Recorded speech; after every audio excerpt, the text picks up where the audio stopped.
You've been using a broken device daily? How is that possible? Story is from my first management job a long time ago when mainframes ruled the world. I worked for a university that was trying to be progressive in upgrades to systems they had recently replaced all but one key punch machine with a stack of new glass terminals. The idea was the lone key punch would help transition the few faculty members to get rid of cards. The computing center reported to the bursar, finance person. Initially, there was grumbling about the machines being gone to the bursar. We were told in no uncertain terms that they did not want to hear any more about the machines going away.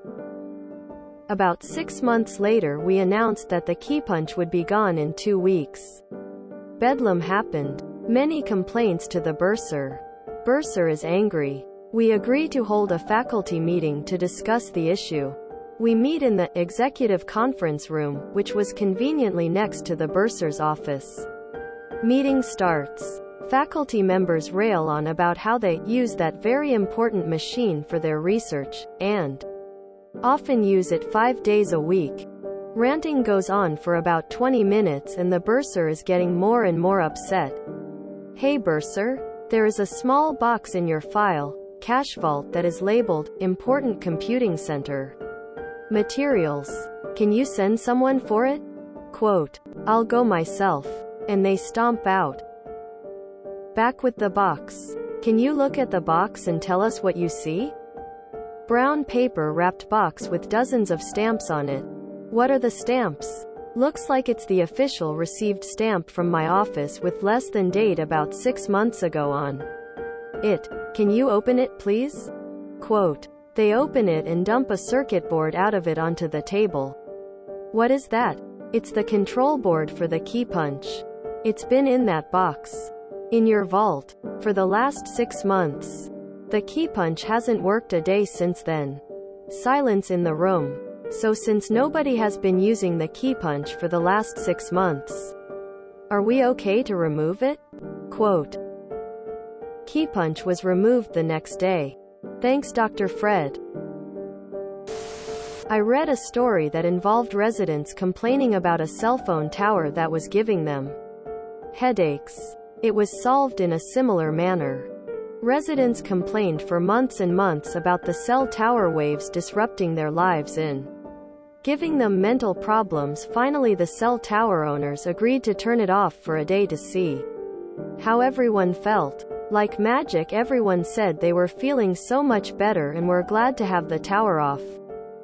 Then the tower owner said that the tower had never been turned on and hadn't been broadcasting or receiving anything the entire time residents were complaining. They all shut up about the tower giving them problems after that. The classic scream test: unplug it and see if anyone screams no. That means nobody even noticed. I bet someone had a damn good time planning and executing this MC. Christ. I remember when my store got taken over by the co-op. Talking 20 years ago. And timesheets had to be scanned and emailed rather than faxed. Absolute bedlam from the old fuddy-duddies that claimed the fax machine was more efficient. Why have I got to use 2 machines when I can just use one? Quote. Used to have a queue out of the old office as they point blank refused to use the newfangled computer that had been installed, along with a scanner, until our pay was all wrong as the fax machine frequently blurred, and the new person receiving them couldn't read the figures correctly. Then the fax machine mysteriously broke and couldn't possibly be fixed. In reality, we waited until the ink ribbon ran dry and then binned it along with the replacements. Since no one local sold ribbons, they had to be bought online by our old head office. New office said absolutely not. And none of the older generation knew how to order online, so they had to follow procedure. Story is from my first management job a long time ago when mainframes ruled the world. Mainframes still rule the world. Bravo. found the most magnificently asinine way to show that no one was even using it, in a way that no one could refute. I love how the bursar was kept in the dark about all this as well. So was it ever mentioned why financing was in charge of the computing center? My God, just lie straight to their faces about using it 5 days a week. I have a similar story to this. Once long ago I was working in a small town at the local pizzeria. This was a local establishment that was well known in this small town. When I started there, the restaurant had just recently been sold to Domino's Pizza. I was an employee of Domino's working at this restaurant to oversee the changeover. It took us about 6 months to change from Safari's Pizza to Domino's, but most of that was signage and decor. We had changed the food vendor to Domino's when we took over. That means that all of the food we were using was Domino's food. We were just calling it Safari's Pizza. During that 6 months we had multiple customers come in and proclaim loudly that they hated Domino's Pizza and would stop coming once we switched. We would smile and nod and say that's too bad, but otherwise kept our mouths shut. Eventually the day came and we finally made the official switch. We were now a Domino's Pizza restaurant. Immediately we started getting complaints about the food and people started telling us that they wouldn't be coming back. We would just apologize and say, "I'm sorry to hear that, but you have been eating Domino's Pizza once a week for the past 6 months with no complaints. All of our food has come from Domino's since then." The looks on their faces were priceless. So much spluttering and backpedaling. It was glorious. This would go down well in tales from tech support.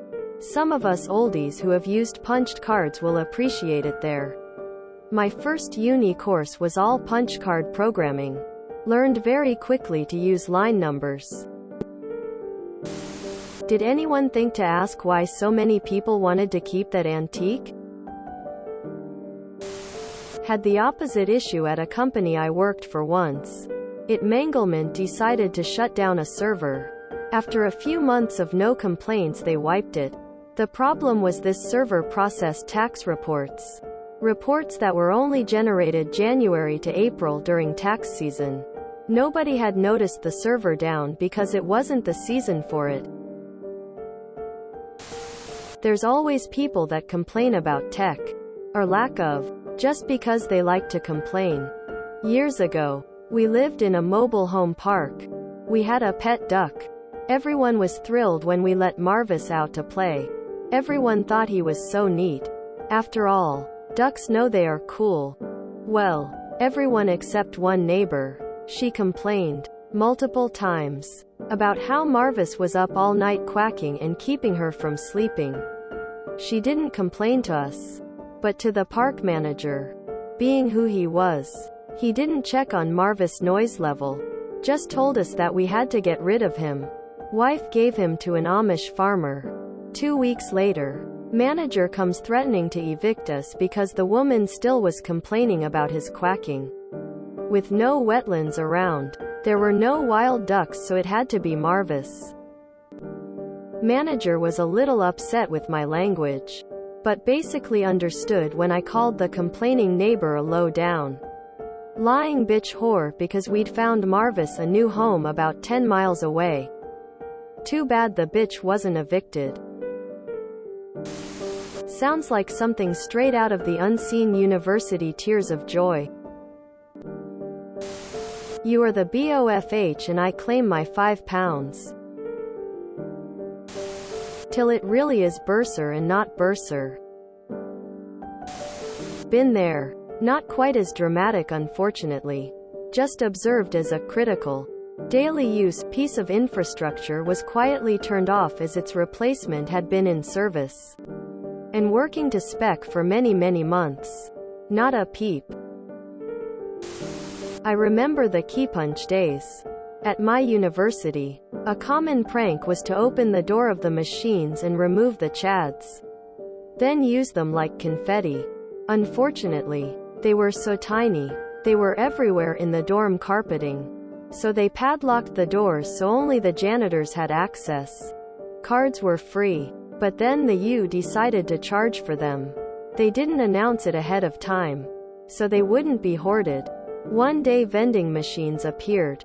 Everyone was pissed. Soon we did our own malicious compliance and started doing all the programming on the demand terminals and launching the job with just a few cards. Exec 8. Anyone? And this is why bursars need dried frog pills. I've posted this before, but it fits so well with your story. I worked in an office with a large number of people in cubicles. Several people were unfortunate enough to sit beneath air vents. At times, especially in the summer months, it could get quite chilly. They would frequently take a piece of corrugated cardboard and tape it across the offending air vent, deflecting the airflow and keeping it from blowing directly onto them. One such employee lived next to me. She complained endlessly that she was always cold. Another cube dweller, attempting to be chivalrous, took a piece of cardboard and taped it across the air vent above the complainer. My colleague and I, who shared a double cube as we were the admin support for the group, couldn't stop laughing after the complainer expressed her gratitude to her hero, and that she was no longer cold. What made it so funny is that he had taped a piece of cardboard over a no longer used PA speaker. I work at a university. Everything you're saying is accurate to how university personnel work. If you enjoyed this video, please check out our playlists full of similar content. Epic Haircast is like doom scrolling for your ears. Please like, share, and subscribe.